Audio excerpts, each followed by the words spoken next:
How's it going, guys? We are Pop Culture Corner. Once again, I am Troy, joined by Matt and Ethan. And we're here to bring you all the movie news as well as a few TV shows and some video game news. So let's go ahead and jump right into it with what's coming out this week and a little bit of the movie news. We got the Power Rangers movie, just came out last weekend.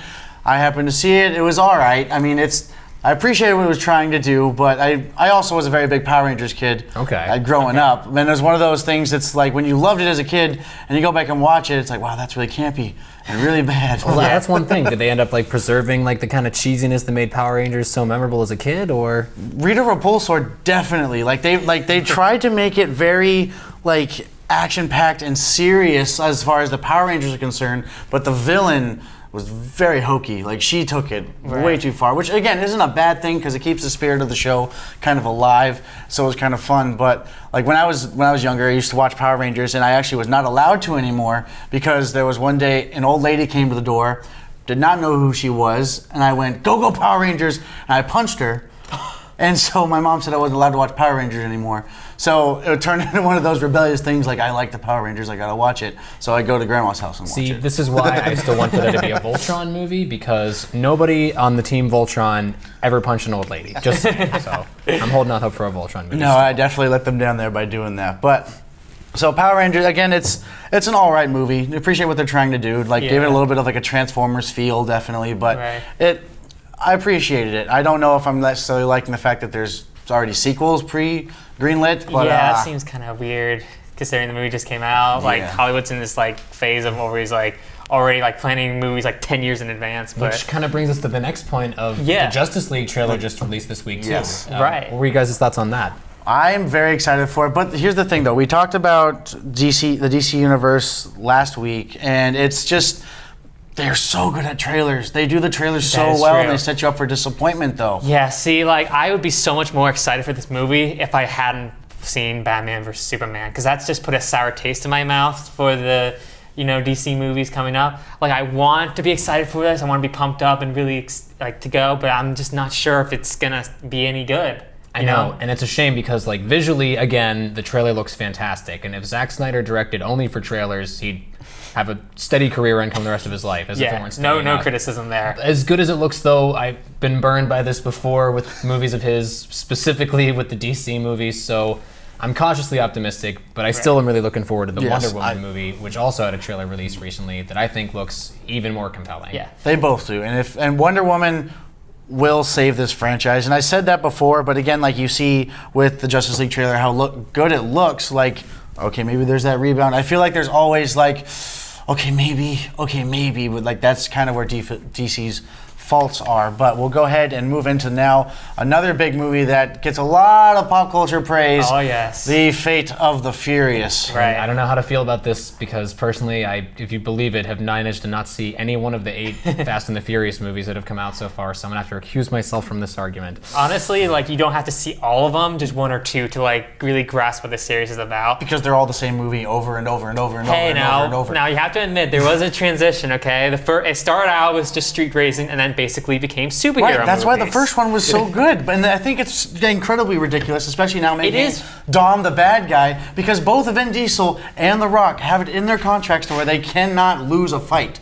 So how the heck is one of them going to be a bad guy and not lose a fight? The bad guys can't always win, and now he can't turn in. Anyways, he's just going to turn into a good guy. He's always going to come back because he's the face of the franchise. It's just Hey, I haven't seen the movie yet, so I don't know how they're gonna go with it. But all I can say is that I really like how these movies have turned into these schlocky kind of over the top action movies. Okay, that I think that we really need to see. I mean, there's a reason the last one grossed over $1 billion. Okay, people really like this series, and that is true. People were sentimental about Paul Walker, but I mean, there's still these are kind of Transformers movies without the bad qualities, I feel. So that's why I personally am really enjoying this franchise. We need some dumb action movies sometime. They all can't be, No, and again, I appreciate what they are, but it's just one of those. It's the same thing over and over again. But speaking of actually the same thing over and over again, in the world of TV news, it just got revamped. One of the biggest hits of the '90s on Adult Swim. Samurai Jack. Ooh, now this is the one I was really excited to come back to. I grew up loving almost any and every cartoon that Genndy Tartakovsky had his hands in. Loved Dexter's Lab. I loved the original Star Wars Clone Wars series, and I absolutely loved Samurai Jack. And I couldn't have been more excited for the show to come back. And I was really happy that whenever I actually got to see the new episodes, they were just the way I remember them, and even better, in my opinion. It feels so good that it's like a good driven story with very little dialogue. Like, that's the thing. There's not a lot of dialogue written in any of this. It's just so visually stunning and cool, and you see like a very well written and well illustrated like action piece for a cartoon. And what I like about the revamp in particular is the fact that, yes, it's a little bit mature, being that they are now on Adult Swim as opposed to Cartoon Network, but they've still managed to preserve the goofy sense of humor that was just as integral to the original series as was the incredibly badass action scenes. Right. So it's a good return to form, in my opinion. No, well, those action scenes might be good. Unfortunately, another action TV show, Iron Fist, hasn't been getting the best reviews Not from as what of I've late. heard. And as someone who's watched the entire series, I honestly say that like maybe they are a bit too harsh, but not completely off the mark. I feel like the show is definitely a disappointment compared to the other Netflix shows. Like even Luke Cage, second half of the season, I don't feel wasn't as bad as this. See, yeah, I'll agree with that. Yeah, Luke Cage, the second half definitely lost me, and I feel like, yeah, I do agree Iron Fist is getting a little bit more hate than it deserves, but it's definitely not its best. Like when you literally follow Daredevil season 2 and Jessica Jones and even Daredevil season 1, like it's Right. some great ones, and then Luke Cage is like, okay, and then Iron Fist, it's like, oof, I see what you're doing here, I appreciate it.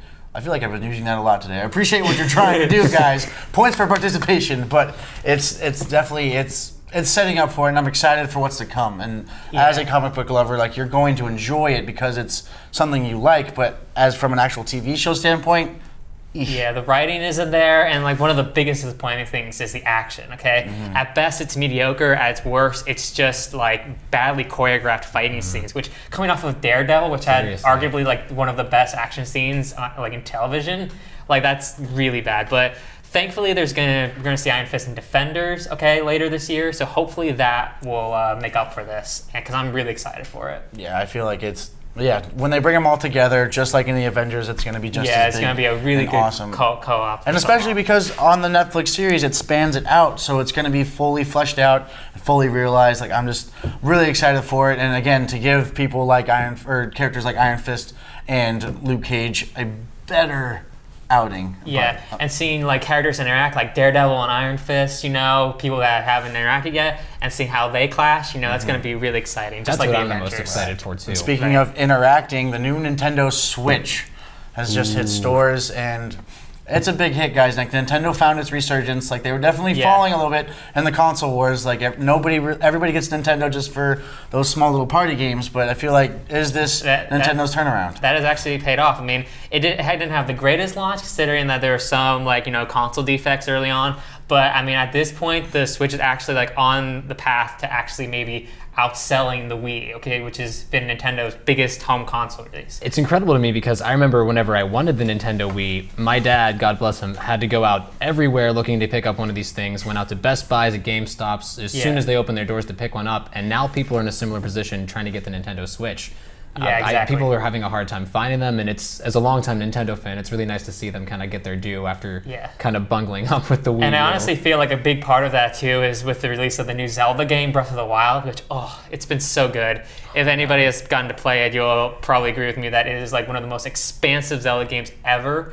Like the world is so immersive. You can go like literally anywhere in this world. It's free roam, right? Yes. Okay. It's pretty much like its own sandbox almost. You can get like caught up hours and hours just exploring woods and mountains and stuff. And then there's on top of like a really engrossing story.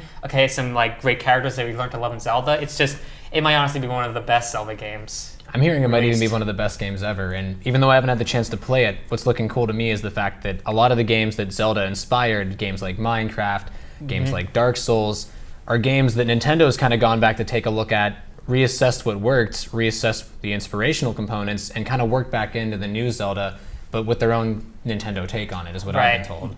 My biggest concern with it, though, is will it hold up? Because Nintendo is always great with their launch titles. Like they have 2 games, especially that come out at launch, that are phenomenal for that system. And then, of course, you're going to get your Smash Brothers and you're going to get your Mario Karts. Yes.